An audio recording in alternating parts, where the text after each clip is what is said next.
সবাইকে শুভ সকাল। কেমন আছেন সবাই? আশা করি সবাই ভালো আছেন। আমিও ভালো আছি। সকালবেলা ঘুম থেকে উঠে গেলাম। ওঠার পরে হচ্ছে আপনার বিছানার মধ্যে থেকে যেহেতু প্রচন্ড ঠান্ডা, উঠতেও মন চাচ্ছিল না। বাসা নিয়েছি। বাসায় আপাতত আমি একাই আছি। তো বাসায় একা থেকে কি কাজ করতে হয় সেগুলো এখন আপনাদের সাথে শেয়ার করব। ঘুম থেকে উঠে হচ্ছে কম্বলটাকে গুছিয়ে নিচ্ছি। এই কম্বলটা হচ্ছে শীত উপলক্ষে শ্বশুরবাড়ি থেকে গিফট করেছি। আবার ভাইবেন না এটা হচ্ছে যৌতুক দিয়েছে, না।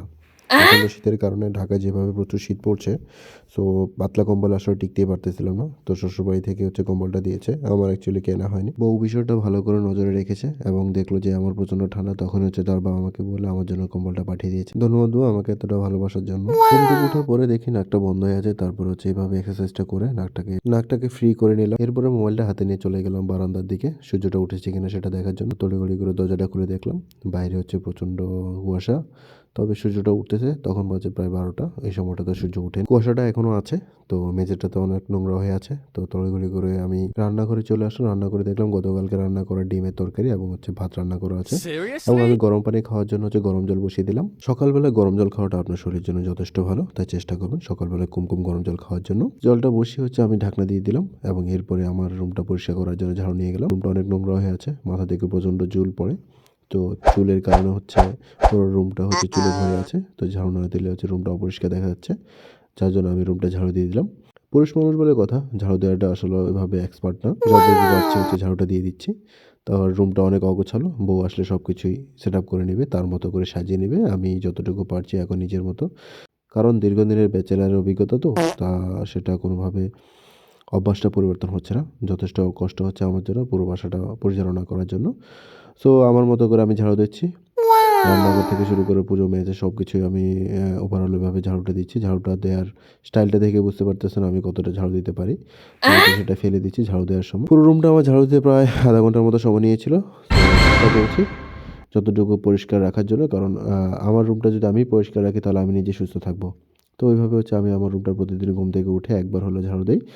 তো প্রতিদিন দেয়া হয় না। ২-১ দিন পর, পর এই রুমটা ঝাড়ু দেয়া হয়। আর রুমটা খুব একটা বেশি বড়ও না, ছোট রুম। কারণ ছোট একটা ফ্যামিলি, আমি, আমার ওয়াইফ আর ছোট বাচ্চা আছে। বাবুটার হচ্ছে ২ বছর পূর্ণ হবে এই জানুয়ারির ২৬ তারিখে। তো বাসায় চেষ্টা করব ওর জন্য একটা বার্থডে সেলিব্রেশন করা। তো এরপরে হচ্ছে আমি আমার ওয়ার্কআউটগুলো করে নিচ্ছি, ফ্রি হ্যান্ডস ওয়ার্কআউটগুলা, পেটের এক্সারসাইজগুলা। সো পেটে অনেক ভুঁড়ি জমে গেছে। তো যার জন্য হচ্ছে এই কষ্টগুলো আমাকে করতে হবে পেটের ভুঁড়িটা কমানোর জন্য। এর আগে আমি অবশ্য জিম করতাম। জিম করা অবস্থায় আমি আসলে ওখানে দুর্ঘটনাবশত আমার হাতটা ভেঙে যায়। সো যার পরে আমি হচ্ছে ওয়েট লিফটিং করতে পারি না। কোনো ভারী জিনিস দিয়ে আমি ওয়ার্কআউট করতে পারি না। যার কারণে ফ্রি হ্যান্ড ওয়ার্কআউটগুলো করি। ফ্রি হ্যান্ড ওয়ার্কআউটগুলো আসলে আপনার জন্য ভালো যদি আপনি কার্ডিওগুলো খুব বেশি, বেশি করেন। তো বাসায় প্র্যাকটিস করলে আপনার নিজের জন্য ভালো থাকবে। প্রতিদিন চেষ্টা করবেন আধা ঘন্টার মতো করে আপনি কার্ডিওগুলো করার জন্য। সবগুলোই করার চেষ্টা করেছি। কারণ যতগুলো আমার দ্বারা সম্ভব হয়েছিল এবং আমি যে ওয়ার্কআউটগুলো প্রতিনিয়ত করি সেই ওয়ার্কআউটগুলো আমি আপনাদেরকে দেখিয়েছি। আপনারা চাইলে এই ওয়ার্কআউটগুলো করতে পারেন। বিশেষ করে আমরা হাই স্কুলে যখন পড়াশোনা করতাম বা প্রাইমারিতে পড়াশোনা করতাম তখন আমাদের পিটিতে এই পিটিগুলো করানো হতো। সো এগুলাই আসলে মূলত করানো হতো কেন সেটা এখনই বুঝতে পারছি। কারণ আমরা যখন সকালবেলা স্কুলে যাই, স্কুলে যাওয়ার পরে আমরা এই এক্সারসাইজগুলো করলে আমাদের শরীর স্বাস্থ্য, মন এবং সবকিছুই ফিট থাকে। কারণ ফিট থাকলে ক্লাসে মনোযোগী হওয়া যায়। প্রতিদিন যদি আপনি ১০ মিনিট করে এই ওয়ার্কআউটগুলো করেন তাহলে দেখবেন আপনার মাইন্ড কতটা ফ্রেশ হয়ে যায়।